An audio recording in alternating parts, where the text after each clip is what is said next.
on in. The water's fine. Get sucked in by the Triptide. Welcome, ladies and gentlemen, to the first ever Triptide podcast. Welcome back. Welcome back. Welcome back to the first podcast with Sean and Dawson. Today we're going to be talking about a myriad of things, but we're starting off with this idea that burly men can have any nickname. I've heard recently in the news. I think CNN reported. Yeah, something like that. So, yeah, I was listening to Breitbart. Just kidding. I feel like burly men can have whatever nickname they want. So, like, imagine a big biker dude. He's got a long beard. He's got fucking, like, huge-ass earrings in his ears, million tattoos. And his name's, like, Kitty Cat. Like, everybody in this pool hall, right? You're in this, like, dingy biker bar. And everyone's like, oh, don't fuck with Kitty Cat. That dude, like, murdered 30 people in Nam. First off, he's transformed from your average burly biker to a war hero, a decorated war veteran. Kitty Cat could be a war hero. Kitty Cat, I know. It is I very beg you for your versatile name. service, Kitty Cat. What about Sally? Do you think if his name was like Sally, though, people would still respect it? It was like, there's Sally. People wouldn't just laugh? I don't think it can be a girl name. I think, like, if it's... I'm kind of defining it as cutesy. Like, big burly men can have cutesy nicknames, and the joke is that it's ironic. Yeah. Pookie, you think Pookie would work? Absolutely. Interesting. For the burly man I'm pitching. So you go by Pookie as a burly man yourself. Well, depends on the day. Of course. Well, I get where you're coming from. I do want to see it in practice, but it's hard because generally burly men aren't the easiest. Burly, tough guy men aren't the easiest to give cutesy nicknames. Because if you're the one giving it, you're going to get beat up. Really, they already have to have the nickname, so that's where the conundrum comes. Who's giving this nickname of Pookie or of Kitty, was it? Kitty Cat, I think Kitty it was. Cat, yeah. So who has the balls to walk up to this man who's a decorated war veteran and biker in a pool hall and be like, hey, Kitty Cat, pass me a bear? Well, so either the nickname came while he was over in Nam, or this dude, he has a soft side. So he has this girlfriend who calls him Kitty Cat, and then his biker friends hear about this, and they're like, oh, Kitty Cat, like, and so then he just gets stuck with it. And he's like, well, guess I'm Kitty Cat now. I get, that's my burly man I can impression. see, I envision the story a little differently. I view he's in Nam, right? And they're being flanked from all sides. Planes are dropping missiles. They gotta, yeah. And then all of a sudden, he looks out of the bunker, and he sees this kitty cat wandering into a minefield. And he runs out heroically to save the kitty cat and bring it back to the bunker. And he gets a hero's name. Yeah, he gets a Medal of Honor. I could really see Kitty Cat serving and living up to his name and being proud of it. I think if he didn't like the name, that's where there'd be a weird conflict, because generally tough guys, I feel like he'd have to accept his name as Kitty Cat in order for it to stay. Yeah. And you think he wouldn't? I think he would, but I think if he had that feeling of like, oh, I'm stuck with it, it wouldn't be easy to do that. He would have to be like, yeah, I'm Kitty Cat, what's it to you? He'd have to defend the name. Yeah, and I think he would. I think, yeah, this theoretical man may or may not. He doesn't exist per se, so we can't ask him. I like imagining that he comes back from Vietnam from saving Kitty Cat, and he gets the Medal of Honor, and he gets invited to the White House, and then he gets to meet Richard Nixon, and Richard Nixon's like, thank you for your service, Kitty Cat, or whatever the fuck Richard Nixon sounded like. Richard Nixon. I have an important task for you. Kitty Cat, I would like you to investigate the Watergate Hotel. And then once Richard Nixon calls you Kitty Cat, it's cemented. It is. Like, you're never getting away from that. So one lovely story about Richard Nixon that we love, was it Elvis, who got to be a police detective, I believe? He got a special badge from Richard Nixon. Yeah. As like a DEA investigator. Yeah. So what I wonder, how many people did Donald Trump give out like these Bro, super we high don't need to go there. quality We do not. awards to think about like Episode 1, bro. hey, look, whatever your political stance is, Donald Trump and like Morgan Freeman together, and Morgan Freeman being like, I would like to be a DEA agent. You think Donald Yeah, Trump's that was going a to good say no? impression. Thank you. I have been practicing it. This stand up on the spot, top tier comedy. A top tier But Richard Nixon I impression. imagine Donald Trump Top tier has Morgan given Freeman. so many friends, family, and celebrities these high tier government positions that are secretive, so nobody knows about. Like, no, Elvis had this permission, but he didn't like flaunt it. You know, he didn't go to stage and be like, "Oh, thank you very much. I am a DEA agent." He would have had no one at his concert. Well, isn't this the stereotype of the Postmaster General? What is the stereotype of the Postmaster General? Well, like high-ranking people in politics give their friends Postmaster General positions so that they get like all the state and federal government benefits and the pension whatnot. But you know, what the fuck does a Postmaster General do? Like, he ain't the one delivering my mail. He should. I he's would getting love the if pension. like you walked out and the Postmaster General delivered by hand like everyone's mail in his But area. I like imagining him in full uniform, like a general. He's the Postmaster General. It's like the branches of military include like Air Force, Navy, Space Force, Coast Guard, Army, and then post office. Really, that's the Yeah. that's the final. He's I the- think I yeah. am missing one, but I do not He's a remember. 5-star Postmaster General. Postmaster Private is how he started out. Really, he had to come a long way. What topics do we have for episode 1? What else did you? So we actually don't have any topics. The show is over. Oh well, thank you for coming. One thing I wanted to talk about is the shift in society looking historically. If you look recently at war, especially, how it's so prominent, you see, all right, America forms, and we're like, our concept of morality is so skewed. If you look back in time, we come to this land of the free, and we're like, okay, we have a peace offering with Native Americans. We're going to give them smallpox. And that's like how we come into the country. That's how we're born. And then after that, we're like, all right, we want to be the good guys. We want to be the heroes in the story and get away from British control. So we take these young men who are serving their country, dump tar on them, cover them in feathers, and laugh at them because they look like a chicken. Yeah. And this is like the first good thing we've done. This is the first positive example. Yeah, I did this last week. Who did you tar and feather? Morgan Freeman. Whoa. What a I'm sorry, Morgan full Freeman. circle, really. So I think it's interesting how, especially youth today, you look at social media has connected the world so much. It's not we kill people and nobody knows about it. It's we kill people and there's an Instagram story about it 2 minutes later, and all of the young people in America have access to it. So I think we tend to believe that America is this symbol of morality. But just recently, the only way we knew how to function, and I'm not saying it's bad we went to war, but was World War II. That was the only thing we really knew. We were like, well, all of the countries are going to go to war, or all of the countries are at war. Those were the two states of being. And now with nuclear weaponry, you can't go to a full-out war, though we did discuss before there's battle that still occurs. And I think it's a weird shift where everyone's trying to figure out what to do. Like, you can't go kill somebody, and if you want to go kill somebody, you have to go to a foreign land and fight over something less easy to justify. Now, it's always easy to look back and be like, wow, we killed Nazis, you know? How amazing. But there's not enemies to the level of Nazi. It's why in film you don't see as many popular movies about these small skirmishes or these bombings. It's Nazis are bad.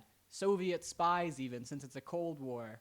That's interesting because they're a bad guy. But we don't have bad guys today so much as we have small organizations that we're keeping at bay. So I guess the question is, how do we find morality as a human race now that we're not killing people? Like, how do we get that sense of this might be the last day I live when you're never going to die, when there's no one trying to kill you? How do you make every day feel like it's your last? Or, you know, the theory of making your day more important by it could be your last day. We've lost that, I think. Interesting. I feel like everybody tries to live each day like it's their last.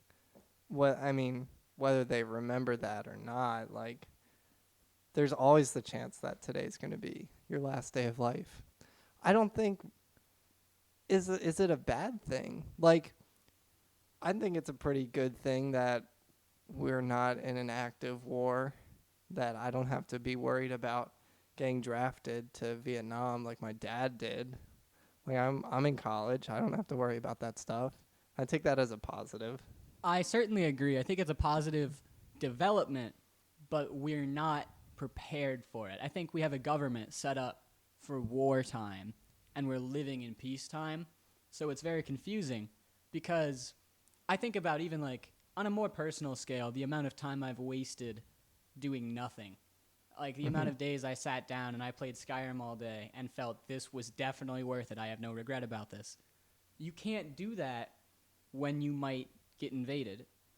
You're going to have an amazing day and think, wow, I didn't get the Black Death.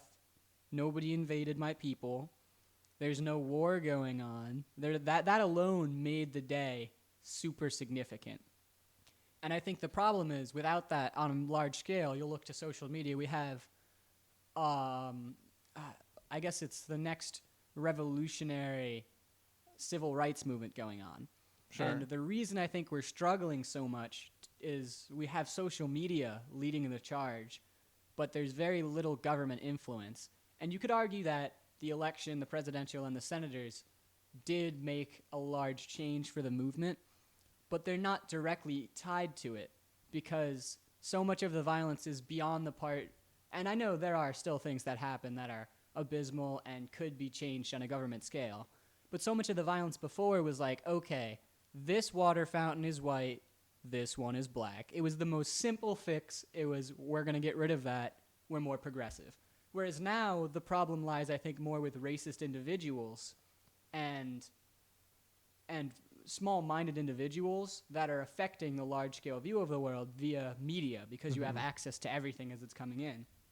And you no longer feel like you can change your country because if you're voting, you have this minuscule vote out of two parties, and neither party represents your values. It's not like back in the day when it was, okay, regardless of if my values are represented, this person supports having a financial system in America, and we don't have one yet. So we should probably do that. Like it's simple, basic growth. We're at a point where we're developing entertainment now because we've really developed as a country beyond the simple things. And now that it's into small things like, regardless of what your stance is, abortion isn't easy. It's not something that you can look at and be like, there's no downfall, whichever side you take. There's always going to be a downfall. Whereas slavery, the downfall was just white people had less success and they had less like power. But it's still very clearly easy to weigh aside and say there's no worth downside to getting rid of slavery. Everything now is a debate, and everyone has to stay on one side of the debate. Every Democrat needs to view their views the same way, otherwise they won't get elected. So I feel like we kind of trapped ourselves with our government, and now we don't have a war to rally behind or unify, so we're trying to tear ourselves apart as a country. Sure. Well, we were both one when 9/11 happened, but 9/11 was one of those pivotal moments where the whole country was unified. You can see all these videos and hear all these stories about like America, the United States changed on September 11th, on September 12th. Like, I think, we definitely don't have unity in the country, and that's totally apparent in the election results, that are still going on as of recording this. Yay, Nevada. Yeah. Well, Take your it's time. Georgia now. Georgia, yeah. Georgia. Sorry. We love you, Georgia. If anyone's listening from Shout Georgia. out to Georgia. Hurry up, learn to count. Come on, Georgia. What are you doing? And why don't you just bring up some Zaxby's? Because that's all I'm thinking about. Have you ever had Zaxby's? I have not heard of Zaxby's. It's a fried chicken place. In Georgia? Yeah, it's like a Georgia thing. But I'm a Bojangles man myself, which is like the Carolinas. Anyway, I can talk about fried chicken all day long. Don't you worry. The official fried chicken podcast is coming to you next week. On Riptide. Back to trying to unify the United States. So, okay, we don't have a war right now. We're super divided. Do you think there is a process that would unify us?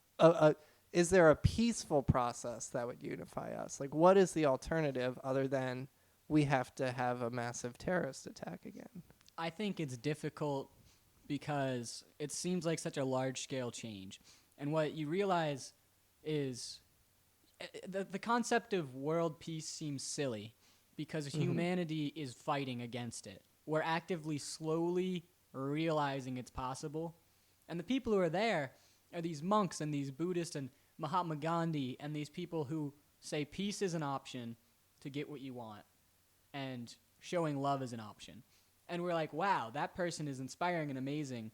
They don't belong in America, though. They belong in these other places in our minds. Because if you think of success in America, you think of people who had to play into the system that we have now. You think of often like people on television, and you watch all of these advertisements. They're trying to sell you something, and that's what funds somebody's dream. And they don't care. They love it. You watch their content and you love it. And streaming has largely removed advertisements. But there's so much finance in a real positive message existing. So many times if you see somebody portraying their mind to the large mass, there's some sort of financial claim or business move behind it. And obviously there's sponsorships. But even like in our government especially, you'll see somebody go on TV and they are being paid loads of money to give the speech the way they do. Even if it's just not opening up about a stance they have.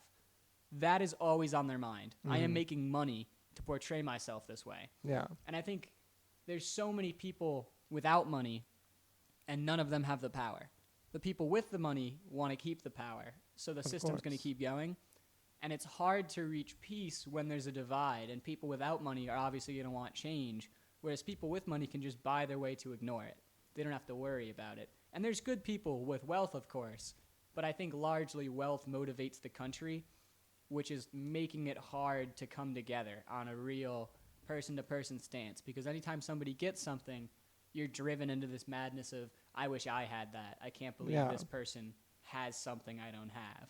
Instead of being happy for somebody, even if you don't know them that well. Are you a communist? So I think the next thing we're going to talk about is... No, the reason I ask is like, I don't know, that sounds a little communistic of you're trying to, like, I feel like in today's society, sometimes people view another person's success as like, someone else's success is not a direct attack on you. That's their success. But I feel like there is some of that resentment, at least in our age. And so I feel like that's why there's like this weird underground wave of communism within college kids, because they take personal success as a personal attack, which is very strange. Okay, so I get what you're saying, and it's weird because on one hand, I believe somebody made all of their money. They can do whatever they want with it. They had the ingenuity, they had the hard work, they had whatever it was to make money. But you also try to look at, and I don't think it's communist, I think socialism is rising and democratic values. And parts of it, of course, aren't going to work. Parts of it do make sense.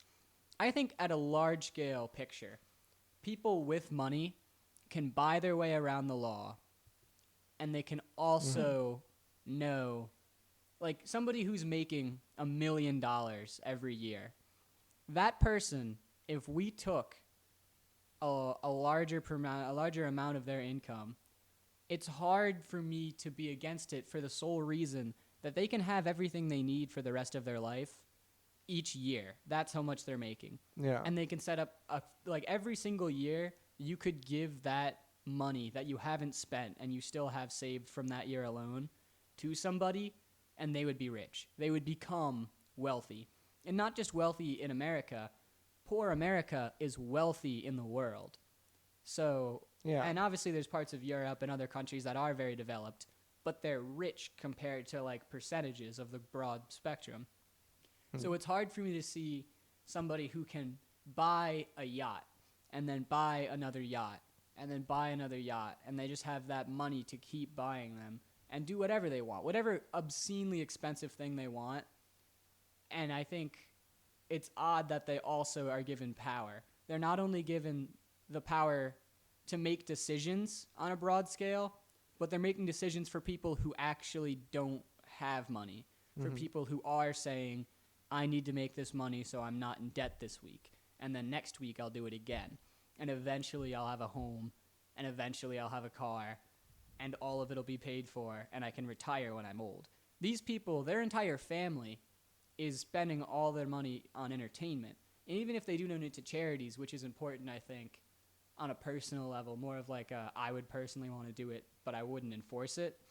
I think it's hard that we're both letting them make this much money and giving them the power to make decisions for people without it. I think one of those things has to change. Well, supposedly that's where government should step in. Excuse me. I mean, the reason that some of these guys are getting away with they're getting away with not paying taxes. Like, the government's job should be, those people are making a lot of money. They should be paying more taxes instead of funneling their money around the world, depending on what quarter it is. They should be paying more taxes, and then the government should be distributing that wealth to welfare programs. That's how the system should work. But do you think it's up to Jeff Bezos to go out into the streets of New York City and every homeless person he sees hand him $1,000? Is that his job? I don't think it's his job so much as I think I find it odd because I'm unable to comprehend wealth not living in it. Oh, yeah. And I think wealth is one thing, but Jeff Bezos' wealth, I find it personally... Can't even fathom. Having lived my life, I think every single week I would go to his school, just some school, and I'd be like, hi, I'm trillionaire Jeff Bezos. Nice to meet you. All of you guys, your college is paid. All right, goodbye. I'd just do something like that. Yeah. Some major donation that you'll make back by the end of the week. Yeah. Because it's insanity that you're not hearing about these constant acts of charity. It's, oh, well, he donated a lot of money to this one location that who knows what exactly it goes to, but a lot of people benefit. And then you don't hear about it for a while. And then it happens again, and it's this amazing thing. I think it should be normalized. And it's weird because we live in a capitalist society. Mm-hmm. And the way we succeeded was by looking at how terrible communism is. But that also forces us to be anti-socialist ideals and throw the whole thing away. Yeah. We keep trying to push capitalism to its limits, and I think it does hurt our country some. Well, that's why an ambulance ride is thousands of dollars. And, like, Europe and Canada laughs at us because we're like, don't call an ambulance, call a freaking Uber. Have you seen those videos of, like, Europeans? Like, they were like, here's how much an ambulance ride is. And they had, like, a bunch of British people react. And they were like, what the hell is wrong with you guys? And it's because medicine is a private industry. Some would argue that it should be public. There's legitimate arguments on both sides, but it is interesting to see countries kind of making it work, having some sort of having public Medicare And or whatever they I think call it's it. hard because you look at politics and they get up on stage and they ask a candidate, what's your healthcare plan? And they don't have one. And they're like, but the other one sucks. And you don't Yeah. really know what the other one is. You have to do, as an American, personal research Mhm. to find out why that is the way it is. And when you do it, you can't change it. There's almost nothing you can do. You can just dedicate your life to changing it. And maybe when you're old, you'll have had some small impact on things turning out the way you want. And you've given so much of your life to something like that. Mm. And I have a lot of pride or respect, a lot of respect for those people. But it's also hard. It's like, why isn't it that the candidates get on stage and they say, here's what my plan is, and detail it in a way that everyone understands. And they're like, yes, this doesn't work, but we don't have a better one yet. Mm-hmm. Why don't they acknowledge that? And it's because they want to get reelected. They don't care about the government, and we're in a system of we want to keep the power, not we want to use it to the best way possible. Because if you use your power as best as possible, you're admitting these faults, and you're admitting secrets. It's the same with Vietnam. They were like, I can't let people know Vietnam's a scam. We're just going to hide it. And when America found out, we were like, how could you keep this from us? So it makes me wonder. Well, the Spanish-American War, too. Mm-hmm. The fake sinking. And they do it. It's not like isolated, but it makes me wonder what we haven't found out. Yeah. Because we're supposedly in the loop, but there's no way. There's No. only like 17 people in the world who are in the loop. Yeah, of course. And that's in the American loop specifically. It's like 17, though? I think there's people who work at the top of the Pentagon. The president probably gets a lot, but not all of the information. And even I think people in the Pentagon don't really know everything. I think there's very few people who genuinely have all of the secret knowledge. And not even like the entire everyone's in the world secret, but like all of the government secrets we're holding on to. I would argue there's 13. Why? One for each colony. Okay, so here's a theory. To get into this conspiracy theory, you know the Hunger Games. Yeah. I think it's Suzanne Collins, maybe. That sounds familiar. Basically, I viewed it always. There's 13 districts. I viewed it as America fails to revolt against England.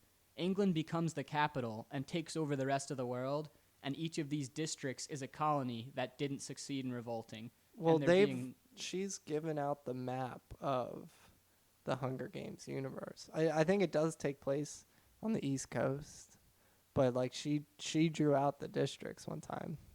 And it makes sense to me because it is weird just to think. But they were not. They were just. She just fucking scribbled on the map and was like, "Here's some canon for you guys." Yeah, I think she would probably disagree because it's so open to interpretation. You know, I don't think she'd be like, "You're exactly right." But I think that is a weird part of imagining how different the world would be if hundreds of years ago one thing had changed. Like, even though it'd probably be multiple events in the Revolutionary War, if America had lost, we wouldn't produce what I feel is more entertainment than anywhere else in the world. Like, we are... How are you defining entertainment? I feel like Hollywood? Yeah, I feel like we succeed in film especially more than anyone else in the world. Okay, but I feel like you're just kind of... You're disregarding Bollywood, because I feel like Bollywood is a legitimate force right now. And you're also disregarding... When film was kind of being figured out, you had German and French film that were making huge headways and like revolutionizing how we think about film. There's eras in film that I feel like you can't just throw away. And I'm not throwing away the era. I think I'm saying present day, I feel the United States has come to the dominant figure in entertainment. And we wouldn't have. And even Bollywood. Where is Bollywood? India. So is India developed enough that everyone sees a movie in the same way that the United States does? Absolutely. Interesting. We gotta sit down and watch some Bollywood films because there's some bangers. Not the over film there. itself. I mean, the people within India are able to consume it and make. Yeah. Like, the film is able to make more money than a United States film, and I wouldn't be surprised. Oh, absolutely. Because the population difference is one part of it. Yeah. For sure. No. I feel like Bollywood is definitely a legitimate force against United States Hollywood. Also, you're kind of throwing away. I feel like K-pop and J-pop are also on a huge upswing. K-pop especially, like I've been seeing a lot more mainstream K-pop stuff in my in my social media garbage Yeah, that I consume. So there's another thing. The technology revolution. Mm-hmm. Getting stuck in your phone. It's like a portal that you look at it and you can be in any app and minutes and minutes and minutes go by. It's been an hour. Yeah. And you're like, wow, like that hour doesn't exist in my memory. The thing, I sent you this one. Like, you brought up how like you would waste a few hours in Skyrim and feel kind of guilty. I don't. And there's a saying, and I don't remember who said it, so excuse my stupidity. But he was like, time you enjoy wasting is not time wasted.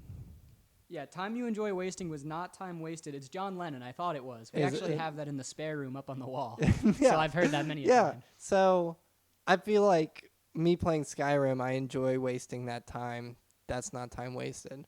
With social media, though, for me personally, also there's an age discussion to be had here as well. But when I go on social media, I'm not really enjoying it. And so going on social media feels more of a waste of time. 4 hours on social media feels like more of a waste than 4 hours playing Skyrim. But the reason I brought up age too is my niece, who is in high school. I'm in college. She's in high school. She will sit on TikTok for hours, and that is her enjoying wasting time. So that's not time. Sitting on TikTok for her is not time wasted. And I that's think is definitely a valid point. I think what I would argue is there's levels. You see people who are super productive, and we view that as better. And I think we're becoming slowly less productive. But even when I was younger, I think I have seriously gained societal skills from playing Modern Warfare with the boys.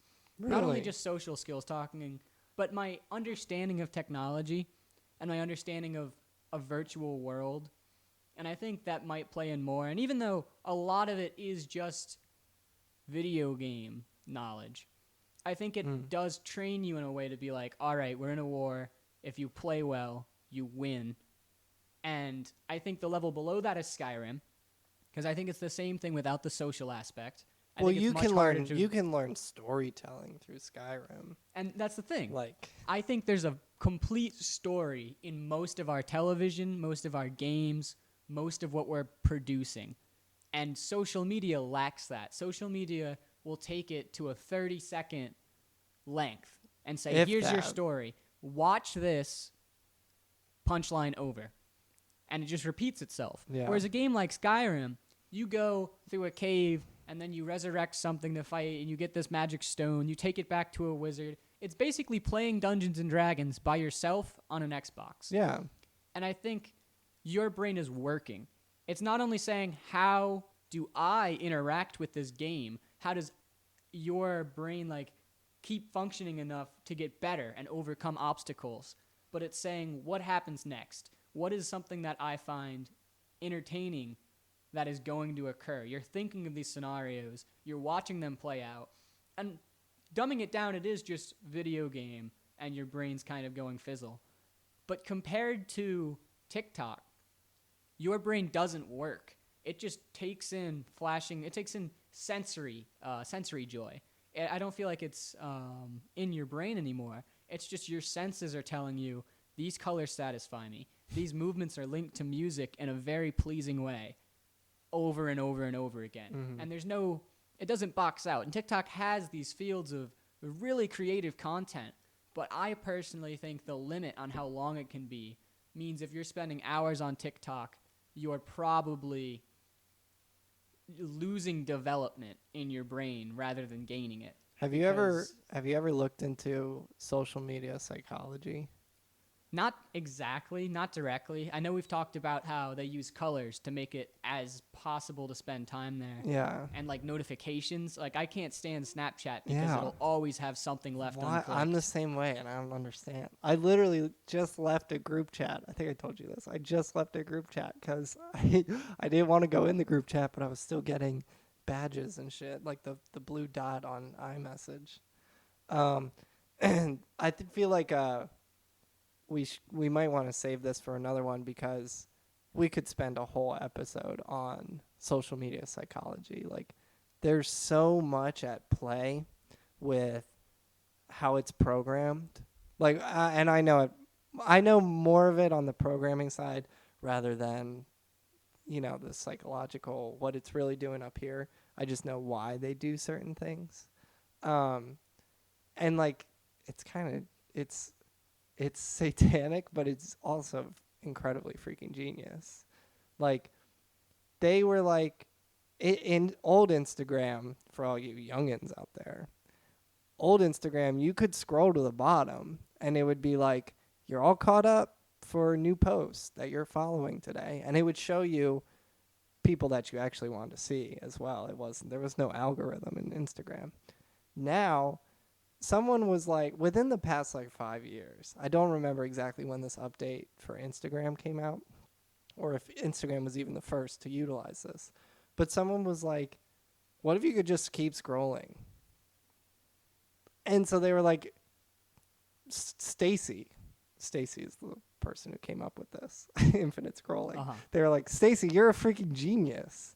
Like, the idea of you can literally scroll through these apps forever is insane. A, insane that they have that much content, but B, like, what that does to your brain and how much time you can spend on these apps and how many ads they can show you in these infinite scrolls. Like, there's just so much at play that I try and think about when I'm actually scrolling, because I'll get stuck scrolling infinitely, and I'll get to post, however, 3,004, and I'm like, damn, they got me.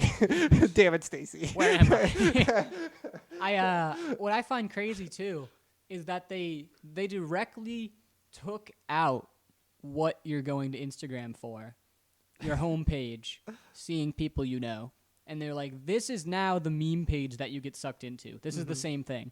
You're gonna scroll down, you're gonna see new things, and it's always gonna be new. You never subscribed or asked to see this content, but we're going to show you something meant to grab your attention, and the second it ends, we're going to do it again. And it scrolls for you. And it keeps going. What's even more fascinating is they're not even the ones making the content. All social media is they just figure out a way to deliver short snippets of information, whether good or bad. They're just delivery services. They're like, here's information organized in a matter that no one could have predicted 10 years ago. Like, And it's crazy. It's odd how you almost look at advertisement and sometimes you think this is just dumb. Most car commercials, you'll see a kid, it's something like a kid with cancer and his dog's about to get hit by a truck, but then the truck's like, wait, I'm a Ford, and it transforms into an Autobot or something, and then picks up the dog and cures the cancer and runs away. And What everyone. Ford commercials I've been watching a have lot, you been but watching? it's so unrelated to the car. It's like you feel amazing. That's what they're selling you, basically. Yeah. They're saying you feel wonderful, you feel happy, Ford. They're not saying directly, here's why, because most of the things in the Ford commercial and every other car commercial is basic stuff in every car commercial. I'm going to disagree with you on this one. Okay. Because I think the Ford's marketing for the F-150, because they have a bunch of other commercials, but for the F-150, they're like, this is America's truck, so there's your appeal to patriotism and nationalism, which is huge right now. And it's manly. Like, driving the F-150 is manly. Here's a dude at a construction site. He's putting some I-beams in the back of his F-150. Here's a cowboy who is putting, 3 bulls in his F-150. Like, can it hold 3 bulls? Is that really? Are they really might be built bullshit. that tough? Anyway, those were 2 great punchlines in the same moment. Ford specifically is, we're so manly, and we are American men. American men drive Ford. I think I picked probably not the best example, especially I do think Ford built tough isn't a bad campaign. You're kind of thinking of Budweiser when they do the freaking puppy ripping my heart out, and they're like, it's like this puppy gets separated from his best friend who's a horse. And it's like, oh my God, is he ever going to see his best friend again?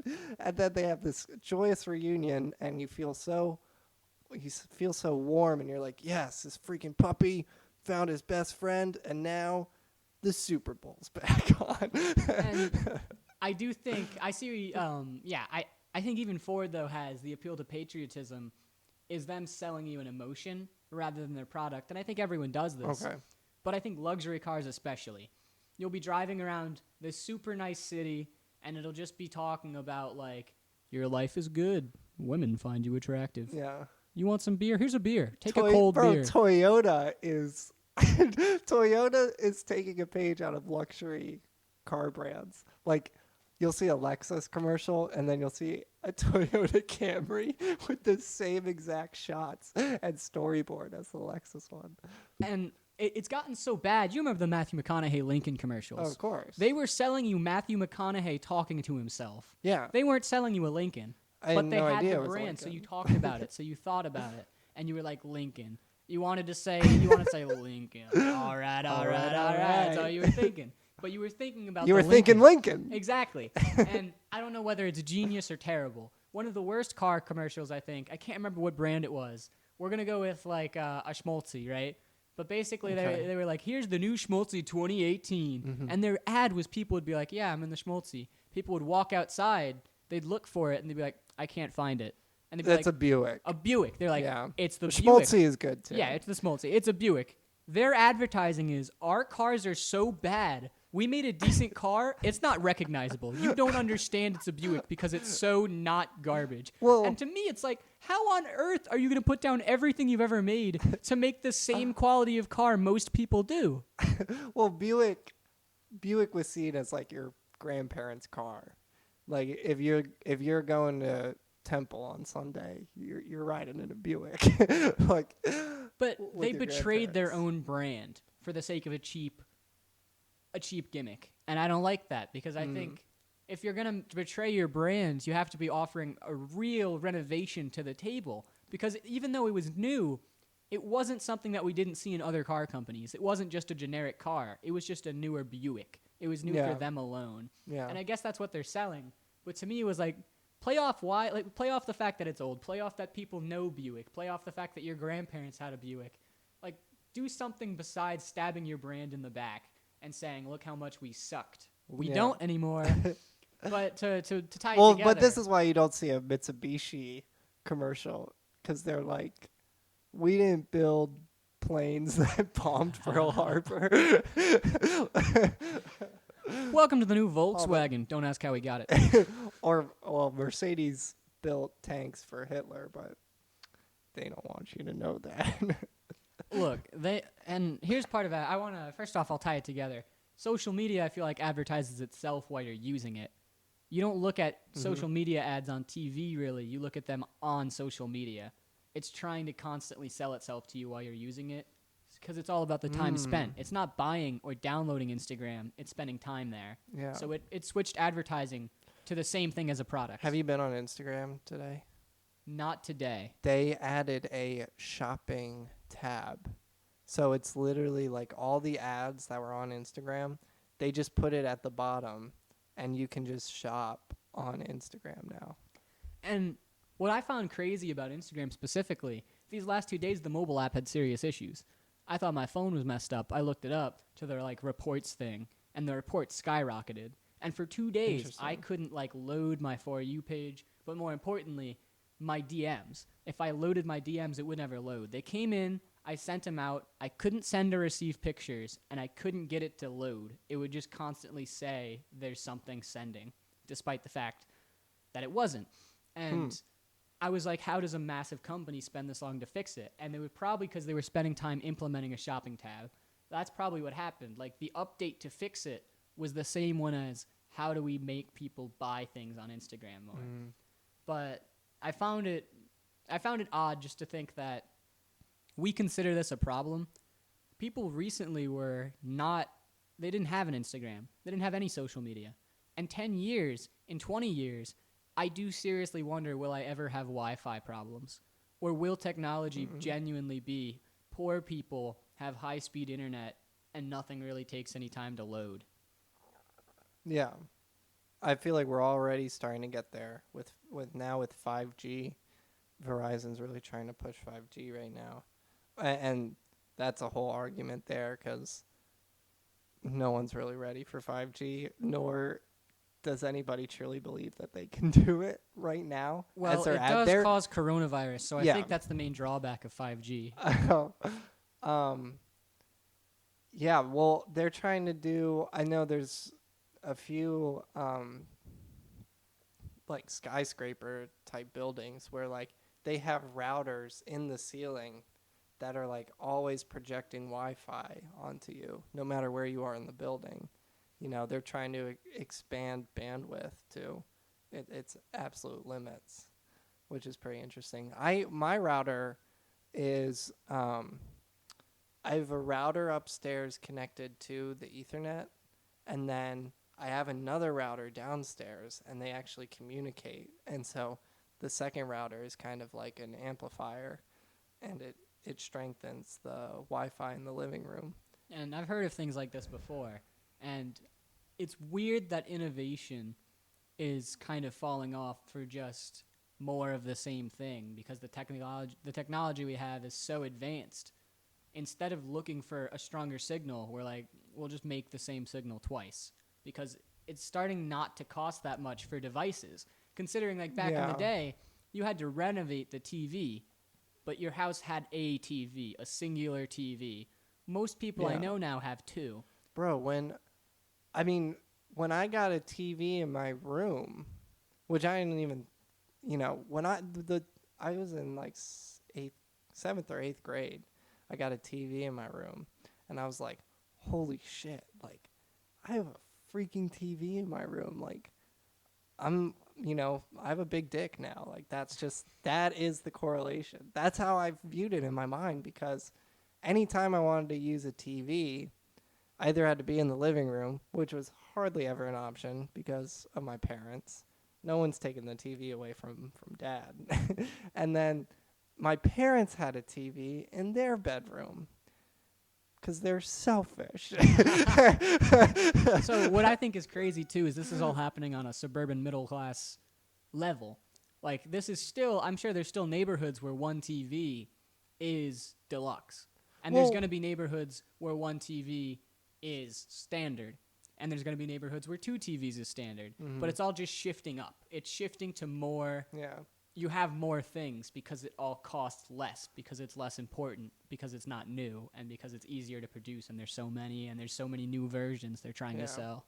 I feel like in suburbia, there's this unwritten rule where the largest TV in your house has to be the living room TV.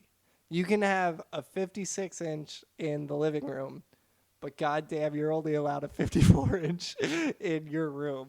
Like, that's definitely the case in my house, and I feel like most houses I've been to, the largest TV has been in the living room.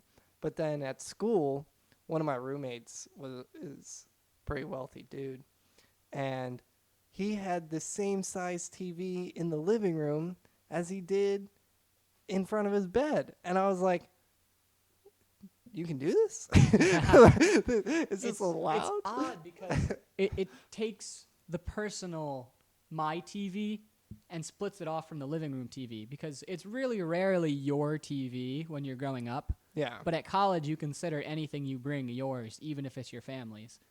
Yeah. And it's odd because you want to have a good living room TV, but you're also motivated to have a good my room TV, because you're going to be spending time in your room away from other people, and you brought it, so you're making the decision, which I think causes that shift some. I'm at a weird point. My parents, how do you feel about cable? We are getting rid of cable. We are actually dropping cable for. We have Netflix, we have Hulu. I think I have Showtime now, and my mom got a Boomerang subscription, and I think they want to get Disney Plus, and she's trying to find a way to watch sports, watch things like Jeopardy, Miss You, Alex Trebek, and watch like other things that we just watch normally on TV without cable, because cable costs a lot and we barely use it. My parents will never get rid of cable, I'm convinced, because all they watch is the news. But I feel like I won't have cable when I move out, if I move out. I definitely feel like I wouldn't have cable, but I don't even know if I'd want a TV in my bedroom. And maybe that'll change when I'm older, but like right now, when I had that TV in my bedroom in 7th and 8th grade, that's because I had my Xbox in there as well. But right now, I don't have a TV in my bedroom because I watch anytime I'm hardly in my bedroom, but anytime I watch something in there, it's on my phone. And I was about to say, computers are basically televisions Exactly. now. I can not only I have Hulu, Spotify, all of that. Why on would you there. buy a Roku? Well, I guess price. Yeah. But like I consume all of my streaming services on my computer.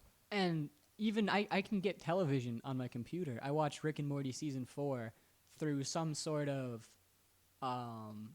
Is it some legal? networking. Yes, Okay. University of Delaware gave to me as Oh, a student. do you have Philo? Maybe. We used to have Philo.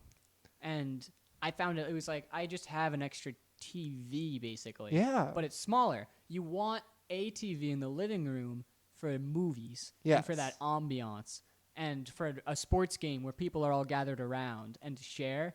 But I feel like you really do need one of those, and that's the only TV you need in the house. Yeah. Because the rest of it has moved onto every device you have. And your Xbox, your game station is also, like, you have to connect it to a TV, but it provides every streaming service you need instantly on you. You don't need a smart TV. You just have to hook it up to any gaming device. you just have to have an HDMI on your TV, and almost all TVs do now. Even for so. your computer, you can probably hook that up, I think, and play it off the Xbox on your computer these days. Yeah, if you have a Microsoft, like if you have Windows. Man, so what I think, the console wars, for all you youngins out there, us Mhm. boomers, we lived through something called the console wars. Xbox 3 and PlayStation 4 were a big part of the Xbox console wars. 360. Xbox 360, yeah, not Xbox 3. Xbox 360 and PlayStation 4. We just got the Xbox One. We're going out of order. But Xbox existed. It was the greatest thing. PS2 existed. I have played both. They were superior to anything at their time. It was amazing. But now we have developed to the point where games are so forward, and there's so many on your computer and on your phone. Cross-platform. And just games are everywhere, virtual games. So they have to up their game. And Xbox thrives from its market. PlayStation thrives from its market. I think personally the PS4 outdid the Xbox One in making their console user-friendly, which is huge for me because I don't like the Xbox One's UI. Yeah. We've gotten to what? PS5 and Xbox. Series X. That's lame. But it doesn't seem like the console war is so huge anymore. No. It seems, and maybe it's because we're older and we're not going to spend time on these consoles. I'm not even going to buy one, I don't think, if it's not like a year from now or something that I do. Yeah. But there's still main marketing is to say, buy this and play these games, or buy the same thing made by a different company. And you can only play with that one company. And now we're getting to the point where it's not even going to matter. Because I think by the next generation, almost everything is going to be cross-platform between them. The biggest difference now is UI, and the biggest difference for me is controller, because I hate the PlayStation controller. Like I do not. I don't know what it is. Maybe it's because I learned to play video games on the 360, essentially, like discounting the N64, whatever the fuck they were doing with their controller. And just the idea of the two joysticks being right next to each other, like it's just so uncomfortable for me. And that's definitely a very picky. You know, if I got a PS5 for Christmas, I'm obviously not going to complain about it. You know, I would learn to get used to that controller. But my main thing is, if I'm going to buy the next console, I want the best controller. And Xbox, like, I just feel way better with an Xbox controller in my hands. What's crazy, too, is the Wii. Nintendo has always been like, you want to have fun with your friends, that's our console. They've never competed in the console wars. No. They've never been a valid choice, yet everyone wants a Nintendo product. Of because it is course. the best thing for people coming to your house. The Switch is honestly one of the most revolutionary consoles in our lifetime. Absolutely. It doesn't hold many games, which I found interesting. Yeah. If they made the Switch hold the amount of games the Xbox could hold, the Switch could probably be a standalone console for all you'd need for the rest of your life. It'd have to be bigger. It would. Solely because you have to have a larger hard drive. And what I think, and I feel like you could implement like a disc system, but we're trying to stray away from that. We're trying to make everything bought digital. on a platform, which is crazy to me. Well, it's all so they can cut out the middleman. Because if I buy a game from GameStop, not all that money goes to Microsoft or Sony. But if I buy on their store online, they get all the money. And I'm sure they're mad that they have to be your old games are still playable. For the sole sake, they can't get rid of the disc compartment entirely. They have to keep it because you want to be able to put your Black Ops disc in from before and keep playing it. Yeah. Well, I'm assuming the PS5 still does discs. I don't know that, but I know the Series X is discs. But Xbox sells another Xbox that is digital only, but it's still with the new like 60 frames a second. That's the first step, because by next generation they might be able to only sell that and find a way to be like, all these old games, if you like, I don't know, either you show proof, we give it to you, that takes a lot of effort, or they're just included or something, and you only have to buy the new games. And I know they don't like to do that because they love to sell games for $60 after 60 years. They don't. It's care. not even $60 anymore. It's like 70. Oh yeah, easy. It's like, bro, freaking. Well, EA is a different monster, but Star Wars Battlefront, like Deluxe, Ultimate, King Midas edition, like it was $120, and I was like, that is about half of the price of my console right now. Like, what the fuck? Why is this game $120? And it's so amazing how much people will pay for things. I recently was looking at a charger, an Anker charger. Now, I like the company Anker. I'm pretty sure they're the same one that makes my portable speaker. It was just a phone charger, an iPhone charger, a lightning cable, but it was made of gold, and it was $100. Hell yeah. And I was like, this is awesome. This would be amazing to own. Really? And I wanted to buy it. That's surprising. But there was no chance I would be able to convince myself to. No. Because there's things I need money for. Mm-hmm. But it blows my mind how it was so easy to consider buying something so uselessly luxury just for the sake of it exists and Amazon's trying to sell me it right now. Well, there are restaurants that sprinkle gold flakes on your salad and shit. Yeah, but those I think are for people who like spending money. Like they get a rush from, oh, this cost more. Yay. That's what they're looking for.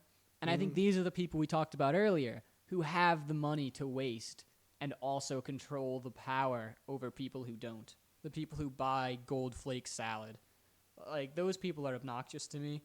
Because I would want to try it. And if I had money, I'd consider it. Really? But I think you'd have, if I had money. Like if I were loaded. I feel like no matter how rich I'd be, just coming from where I've come from, I would never feel, I could be a trillionaire and I would never feel comfortable buying the gold flake salad.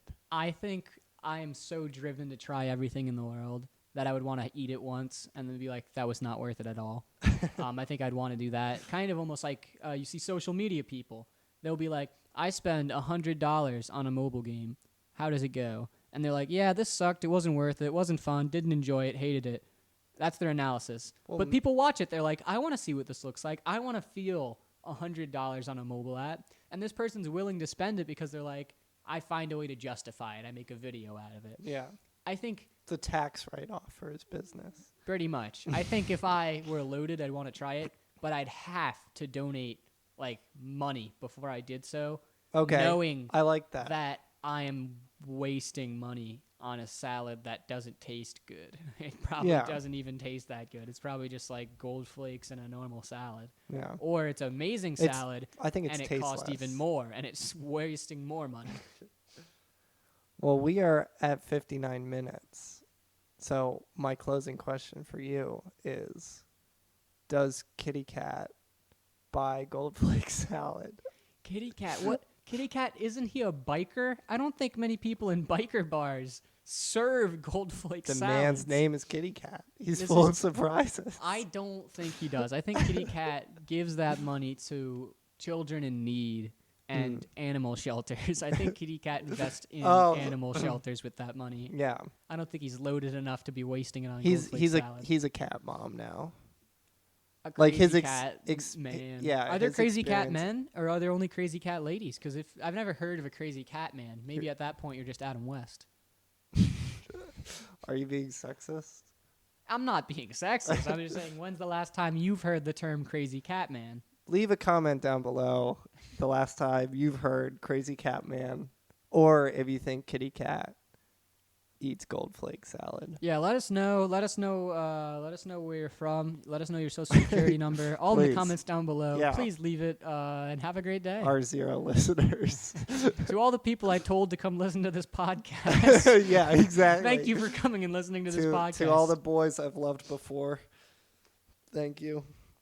If you want to donate, just give me money. You know me. I'm Yeah. pretty sure you physically know us at this But point. if you don't, Well, yeah, we'll figure out. welcome a way. aboard. We'll figure out a way to obtain that $0. We'll get it in the links for you.